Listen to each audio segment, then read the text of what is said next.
Hello everyone, welcome back to my YouTube channel. I am Ravi from R studies. तो हम हमारी journey को continue करते हैं, जो कि है mastering Java, a comprehensive guide from beginner to advance programming.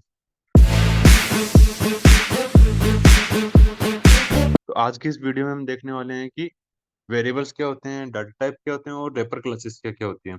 और हम कुछ बोनस की भी बात करेंगे, जो कि इस वीडियो के बीच में आएंगे। तो हम शुरू करते हैं वेरिएबल से। तो वेरिएबल से स्टार्ट करने से पहले हम बात करते हैं डाटा टाइप की।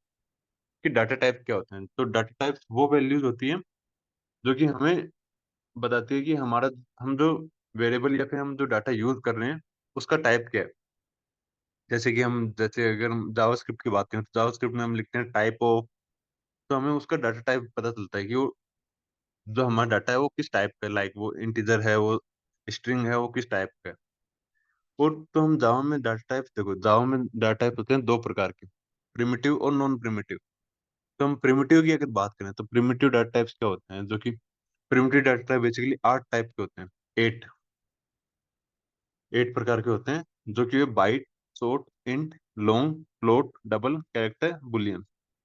और ये देखो, जो बाइट है वो 8 बिट तक की इंटीजर लेता है। शॉर्ट जो है 16 बिट, इंटीजर 32 बिट्स, ऐसे करके इनकी वैल्यूज भी फिक्स है, जिनको हम अगर एक्ससीड करते हैं तो क्या होगा वो हम आगे देखते हैं वीडियो में। तो अब हम बात करते हैं वेरिएबल्स की। वेरिएबल्स की हम अगर बात करें, वेरिएबल्स को हम समझते हैं कि जैसे पहले हम ये देखते हैं कि इन जावा वेरिएबल इज ए कंटेनर और a storage location that holds A data value. It is named memory location that the Java compiler used to store and retrieve data during the execution of program. Variables are fundamental to programming as they allow you to work with and manipulated data in your code. तो हम इसको एक example से समझते हैं कि ये आखिर होता क्या है वेरिएबल। तो जैसे कि हम लोग क्या करते हैं, हम ऑनलाइन शॉपिंग करते हैं। तो हम वो हमसे क्या मांगता है, वो हमसे हमारा एड्रेस मांगता है। तो हम लिख देते हैं कि हम एक्स वाई जेड कॉलोनी में, ये एक्स वाई जेड एरिया में हमारा घर है। लेकिन अब उसको ये तो नहीं पता कि उस मतलब उस कॉलोनी में एक घर तो है नहीं। तो अब उसको पता कैसे चलेगा? तो उसके लिए हम क्या करते हैं, या तो हम देते हैं हमारा प्लॉट नंबर, या हम देते हैं हमारे जो बिल्डिंग का नेम है, या फिर जो हमारा घर का जो नेम है, जैसे शर्मा विला हो गया और भी जैसे कई प्रकार के होते हैं।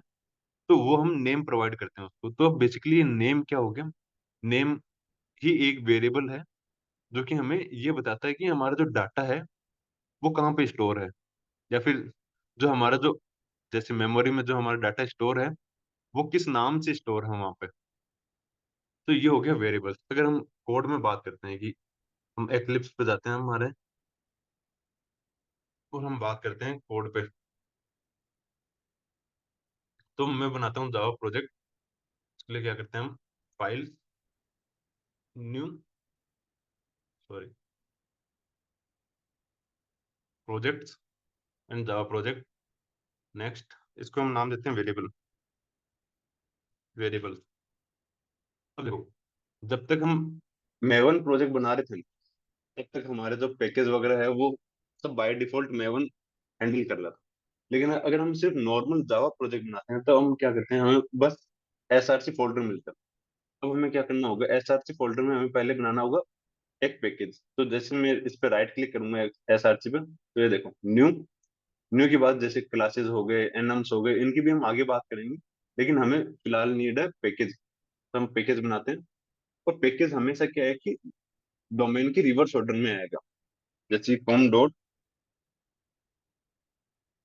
आर स्टडी, ये कुछ भी हो सकता है। जैसे कॉम डॉट गूगल हो सकता है, com dot like X Y Z हो सकता है, कुछ भी हो सकता है जो भी हमारा डोमेन का नाम है।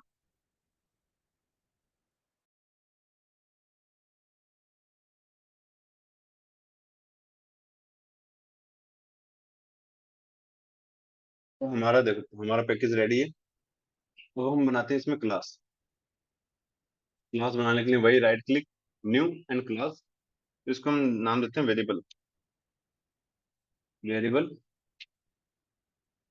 तो हमारी क्लास क्लास भी रेडी है। अब हम देखते हैं कि जो हमारा डाटा टाइप्स है वो क्या क्या होते हैं।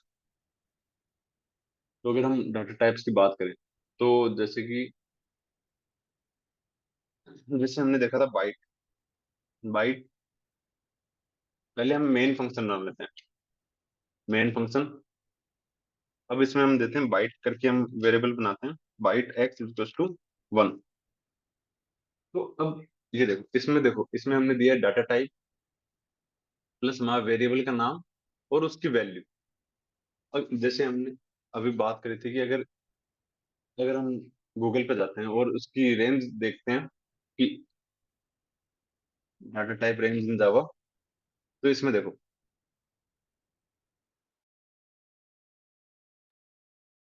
इसमें अगर हम रेंज की बात करें तो ये देखो यहाँ पे रेंज दे रखी है इन्होंने। जैसे बाइट्स की रेंज होगी -128 से 127 तक। तो अगर इसमें हम देखें कि अगर हम मान लेते हैं 127 से अगर हम आगे कोई वैल्यू ऐड कर देते हैं, जैसे हमने लिख दी +128, तब क्या होगा? तो हम देखते हैं, जैसे कि अगर हम पहले इसको प्रिंट करवाते हैं, हम सेव एंड रन। तो ये देखो, अगर इसको हम दोबारा रन करें तो देखो यहाँ पे 1 प्रिंट कर रहा है। वैसे अगर मैं यहाँ पे 128 कर दूँ, लाइक 127 करता हूँ पहले, सेव और रन करते हैं, तो 127 भी प्रिंट हो रहा है। और जैसे मैं यहाँ पे 128 करता हूँ, ये देखो यहाँ पे हमको देने लग गया कि नहीं, तुम ऐसे चेंज नहीं कर सकते क्योंकि ये एक्सीड कर रहा है। तो हमें, या तो देखो, या तो हमें कास्ट करना होगा या हमें इसको इंटीजर में चेंज करना होगा, तो हम कास्ट करते हैं। तो इस कास्टिंग की हम आगे बात करेंगे। अगर हम इसको प्रिंट करवाएं अभी, तो ये देखो अब क्या दे रहा है, -128। अगर मैं यहाँ पे 29 लिखूँ, 129 लिखूँ, फिर सेव एंड डन करता हूँ, तब देखना -127। तो ये कैसे हो रहा है? इसके लिए मैं ओपन करता हूँ पेंट। पेंट में अगर हम देखें तो ये देखो, ये 1 से स्टार्ट हुआ, 1, 2, 3, 4, ऐसे करके गया 127 तक, 127 तक। उसके बाद स्टार्ट हुआ -128, -127, ऐसे करके गया -1 तक, फिर 0, फिर अगेन 1, 2, 3। इसको थोड़ा 2 करते हैं, इसको 2, 3, 4, 5 ऐसे करके। अगर हम देखें कि अगर जैसे हमने लिखा हो -129, तो 129 कहाँ से होगा? 127, 128, 129। तो 129 की वैल्यू देखो, -127। तो इस टाइप में क्या है कि ये साइक्लिक ऑर्डर में जो है ये वैल्यू प्रिंट करवाता है। अगर वहां पे हम कुछ और लिखते हैं, जैसे कि आ गया हमारा एक्लिप्स, वहां पे हम लिखते हैं 329 लिखते हैं, 329। अब सेव एंड रन करते हैं, तब कुछ 73, हाँ ये देखो 73 के करीब वैल्यू आई है। तो ये कैसे आई? अगर हम क्रोम में जाएं और यहाँ पे सर्च करें कैलकुलेटर, कैलकुलेटर, और यहाँ पे हम देखें, तो ये देखो, अगर जैसे यहाँ पे हमने लिखा 329, 329 अगर यहाँ पे लिखते हैं 329, उसको हम माइनस करते हैं। पहले तो हम पॉजिटिव वाले माइनस करते हैं। तो पॉजिटिव में वैल्यू है हमारे पास 1 से लेकर के कितनी, 127 तक। लेकिन उसमें 0 भी एक पॉजिटिव वैल्यू है। तो अब टोटल वैल्यूज कितनी होगी? 128। तो इसमें से हम माइनस करते हैं 128, क्या आता है? 201, 201। अगर इसमें से हम और माइनस करें, जो नेगेटिव वैल्यू है हमारी, वो माइनस करें, तो नेगेटिव वैल्यू कहाँ से है? -1 से लेकर के -128 तक, मतलब टोटल 128 वैल्यूज हुई। तो 128 माइनस करते हैं, तो ये देखो अभी क्या आ रहा है, 73। तो इसी इसी टाइप से ये क्या है, 73 आया। तो अगर हम बाकी की बात करें, जैसे बुलियन हो गया, बुलियन, सॉरी, बुलियन जेड हो गया, इसको हम देंगे फॉल्स, या फिर कुछ भी हम दे सकते हैं। और अगर हम इसको प्रिंट करवाएं, तो ये भी मतलब प्रिंट हो जाए फॉल्स। और अगर हम इसको लिखें not equal to false, like not false, sorry यहाँ पर नॉट फॉल्स, तो अब ये क्या प्रिंट करवाएगा? अब ये प्रिंट करवाएगा ट्रू। ये देखो, क्यों यहाँ पे लिखा है कि नॉट फॉल्स। तो बुलियन में क्या है, दो ही वैल्यू होती है, ट्रू और फॉल्स। तो अगर नॉट फॉल्स है, कि अगर वो फॉल्स नहीं है, तो दूसरा क्या होगा? Obviously true. तो इसलिए ट्रू प्रिंट करवा रहा है। अगर मैं यहाँ पे लिखूं नॉट ट्रू, तब ये क्या प्रिंट करवाएगा? फॉल्स। ये देखो, फॉल्स। तो हम आगे बात करते हैं हमारे इसमें डाटा टाइप्स हमने देखी। अब हम बात करते हैं रेपर क्लासेस की। तो बेसिकली रेपर क्लासेस क्या होता है कि रेपर क्लासेस वो क्लासेस हैं जो हमारे प्रिमिटिव डाटा टाइप को नॉन प्रिमिटिव या फिर ऑब्जेक्ट्स में कन्वर्ट करने में हेल्प करती है। जैसे कि अगर मैं बात करूं, जैसे wrapper classes in Java are used to convert primitive data types into object या फिर रेफरेंस टाइप, जिसको हम नॉन प्रिमिटिव भी बोलते हैं, and vice versa. They provide a way to treat primitive data type as object. Wrapper classes also offers utility methods to perform various operations in primitive data type. जैसे कि अगर हम बात करें, देखो ये इंटीजर, अब इंटीजर को रैप अगर हम करेंगे तो किससे करेंगे? इंट से। क्यों? इंट प्रिमिटिव डाटा टाइप में एक इंट होता है जो कि इंटीजर के लिए काम में लेते हैं हम।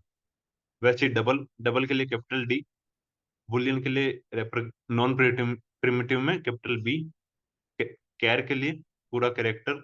तो ऐसे करके क्या होगा कि हम क्या है कि कन्वर्ट कर सकते हैं इनको। और ये देखो, अगर जैसे कि हमें क्या है कि कई बार ऐसे खुराफाती दिमाग में आइडियाज आते हैं कि अगर हम इंटीजर को, जैसे इंट वैल्यू को हम डबल नाम के रैपर क्लासेस में कन्वर्ट करें, तो वो क्या कि वो होगा नहीं। उसके लिए पहले हमको इंटीजर जो है उसको हमें कास्ट करना होगा। तो हम आगे देखते हैं पहले। अब बोनस टाइम आ चुका है, तो बोनस में हम देखते हैं पहला बोनस हमारा। पहला बोनस है कि ऑटो बॉक्सिंग क्या होता है। तो ऑटो बॉक्सिंग क्या होता है कि जैसे कि automatic conversion of primitive data type into non primitive data type. जैसे कि इसमें देखो, जैसे इंटीजर है, उसको हमने चेंज कर दिया प्रिमिटिव डाटा टाइप में, इंटीजर में। ठीक है। जैसे हमने इंट बनाए, उसको हम बाद में रेपर में कन्वर्ट कर रहे हैं इंटीजर में। तो हमने डायरेक्ट मतलब उसकी वेरिएबल का नाम लिख दिया हमने। तो क्या ये ऑटोमेटिक कन्वर्ट हो गया, हमें कोई ऐसे एक्स्ट्रा कुछ लिखना नहीं पड़ा कि इसको पहले इसमें कन्वर्ट करो। लेकिन वही अगर हम इसको डबल में कन्वर्ट करते हैं, जैसे कि हम चलते हैं हमारे कोड की तरफ। जैसे ये बुलियन है, जैसे बाइट नहीं, हम इंट लेते हैं, एक इंट ए इक्वल टू 10। ठीक है। अगर मैं इसको इंटीजर में करूं, इंटीजर आई लेते हैं और इसको लेते हैं ए। अब ये अगर मैं आई को प्रिंट करूँ, आई को प्रिंट करवाता हूँ, तो अगर मैं इसको रन करूँ, तो ये देखो ये 10 प्रिंट हो गया। मतलब ये ऑटोमेटिक कन्वर्ट हो गया। लेकिन अगर वहीं अगर ये डबल हो, डबल हो, तो ये देखो यहाँ पे एरर आने लगी है। तो इसके लिए हमें क्या करना पड़ेगा? इसको या तो हमें कास्ट करना पड़ेगा, या फिर हमें इस डबल को इंट में कन्वर्ट करना पड़ेगा, या फिर हमें इस इंटीजर को हमें डबल में कन्वर्ट करना पड़ेगा। तो अब हम आगे देखते हैं कि और क्या है हमारे पास। अब ये देखो, अब हम देखते हैं कास्टिंग क्या होता है। तो बेसिकली कास्टिंग क्या होता है कि कास्टिंग होता है कि हमें एक प्रिमिटिव डाटा टाइप से हम उसको दूसरे में कन्वर्ट करते हैं। जैसे हम डबल को इंट में कन्वर्ट कर सकते हैं। जो प्रिमिटिव डाटा टाइप है उनकी बात कर रहा हूँ मैं अभी, रेपर क्लास की बात नहीं कर रहा। और तो हम इसको समझते हैं, देखो ये भी दो प्रकार की होती है। जैसे इम्प्लिसिट, जिसको हम बाइंडिंग भी बोलते हैं, और एक्सप्लिसिट, जिसको हम नैरोइंग भी बोलते हैं। तो अब ये होती क्या है? तो अगर इम्प्लिसिट की अगर मैं बात करूं, इम्प्लिसिट क्या होता है कि जैसे हम, अगर मैं एग्जांपल लेता हूँ कि हमारे पास एक बड़ा बॉक्स है और एक हमारे पास छोटा बॉक्स है। जैसे कि, जैसे हम मान लेते हैं कि हमारे पास दो डाटा टाइप्स हैं, एक बड़ा डाटा टाइप है, एक छोटा डाटा टाइप है। या फिर हम बॉक्स लेते हैं अभी के लिए कि हमारे पास दो बॉक्स है जिसमें एक बड़ा है एक छोटा है। अब छोटे वाले बॉक्स को अगर हमें बड़े वाले के अंदर डालना है, तो हम उठाएंगे और उसके अंदर रख देंगे, और हमें कुछ नहीं करना। ये क्या हो गया? ये हो गया इम्प्लिसिट कास्टिंग। मतलब हमें कुछ फोर्स वगैरह कुछ नहीं लगाना पड़ा, बस हमने उठाया और बड़े वाले के अंदर रख दिया। लेकिन वही अगर हमें बड़ा वाला बॉक्स छोटे वाले के अंदर करना हो, तो हमें उसको दबा के पहले छोटे वाले के बराबर लेके आना होगा। फिर हमें, हम क्या करेंगे, उसको डालेंगे उसके अंदर। तो हमें क्या कि फोर्स लगाना पड़ रहा है कि हमें उसको पहले छोटा करना पड़ रहा है। तो वही हो गया एक्सप्लिसिट कास्टिंग। मतलब हम पहले एक बड़ी वैल्यू को हम छोटे वेरिएबल, छोटे डाटा टाइप से चेंज कर रहे हैं। तो हम ये देखते हैं ये कैसे करते हैं। तो बेसिकली क्या हो गया कि जैसे अगर मैं बात करूँ, हमारे पास डबल की वैल्यू है, तो इसको 0.0 देते हैं, और इसको मैं करता हूँ कमेंट। कमेंट बेसिकली कंट्रोल और स्लैश से। इसकी भी हम बाकी बात करेंगे क्या होता है कमेंट। अगर मैं इस डबल को रन करूँ, तो देखो 10.0 करके प्रिंट हो गया। अगर मैं यहाँ पे मान लो 0.0 भी ना भी लगाऊँ, तब क्या प्रिंट करेगा ये देखो, तब भी 10.0 ही प्रिंट करेगा, क्योंकि डबल में वैल्यू ले रहा है। और अगर वहीं अगर मेरे पास एक इंट वैल्यू हो, इंट लाइक इंट मान लेते हैं हम, एस मान लेते हैं। अगर देखो अब जैसे कि मान लेते हैं कि हमारे पास, हाँ, अब हम बात करते हैं कि हम पहले हम एक्सप्लिसिट की बात करते हैं जिसमें हमें कन्वर्ट करना पड़ रहा हो, तो हम वो करते हैं। जैसे अगर मैं इंट को, अब डबल वैल्यू को मैं क्या कर रहा हूँ, इन इंटीजर से असाइन कर रहा हूँ, सॉरी। तो ये क्या है, ये हमें एरर दे रहा है कि या तो तुम क्या करो, कास्ट कर लो उसको, या फिर तुम क्या है कि डबल वैल्यू को इंटीजर में कन्वर्ट कर लो, या फिर जो इंटीजर तुमने लिया है, इंटीजर एस जो लिया तुमने, इंट एस, उसको तुम क्या करो, उसको तुम डबल में कन्वर्ट कर लो। तो ये हमें तीन ऑप्शन दे रहा है। तो नीचे वाले दो ऑप्शन तो हो गए कि हमें या तो हम इस डबल को इंटीजर में कर लें, इंट में, या फिर इस इंट को हम डबल में कर लें। तीसरा ऑप्शन हमें दे रहा है कास्टिंग का। तो कास्टिंग हम कैसे करते हैं, कास्टिंग बेसिकली क्या करते हैं, कास्टिंग के लिए हम बनाते हैं ब्रैकेट, और उसके लिए जैसे हमें इंटीजर में कन्वर्ट करना है डबल को, तो डबल का हमने वेरिएबल तो ले लिया, लेकिन अब हमें इंटीजर में करना है, तो हम यहाँ लिखेंगे इंट। ये हमारा कास्ट हो गया। अगर मैं अब एस को प्रिंट करवाऊँ, अब देखना, अब ये सिर्फ 10 प्रिंट कर रहा है। अगर मैं यहाँ पे 10.00 भी लिखूंगा ना, तब भी ये 10 ही प्रिंट करेगा, क्योंकि ये डबल वैल्यू नहीं है, अभी इंटीजर वैल्यू है एक। उसी प्रकार प्रकार से जैसे इम्प्लिसिट कास्टिंग क्या होती है, तो अगर मैं इसको इंट दूं, इंटीजर, और इसके पॉइंट हटाता हूँ, 10 लेता हूँ, और इसको लेता हूँ डबल, देखो एरर नहीं दे रहा, लेकिन हम इसको भी हटा सकते हैं यहाँ पे, तब भी कोई एरर नहीं आएगी। ये देखो कोई एरर नहीं आ रही। अगर मैं इसको रन करूँ तो ये देखो 10.0। तो ये हो गया इम्प्लिसिट कास्टिंग, कि हाँ, ये ऑटोमेटिक कास्टिंग हुआ है, इसमें हमने कोई फोर्स एक्स्ट्रा कुछ भी नहीं लगाया, बस हमने डायरेक्टली ए को उठाया और हमने एस से असाइन कर दिया। तो ये हो गया हमारा इम्प्लिसिट कास्टिंग। हम आगे देखते हैं अब। तो ये हमारा, हम आ चुके हैं हमारे एंड में। Thank you for watching till the end. Have a great day. हम मिलते हैं नेक्स्ट वीडियो में। Thank you everyone.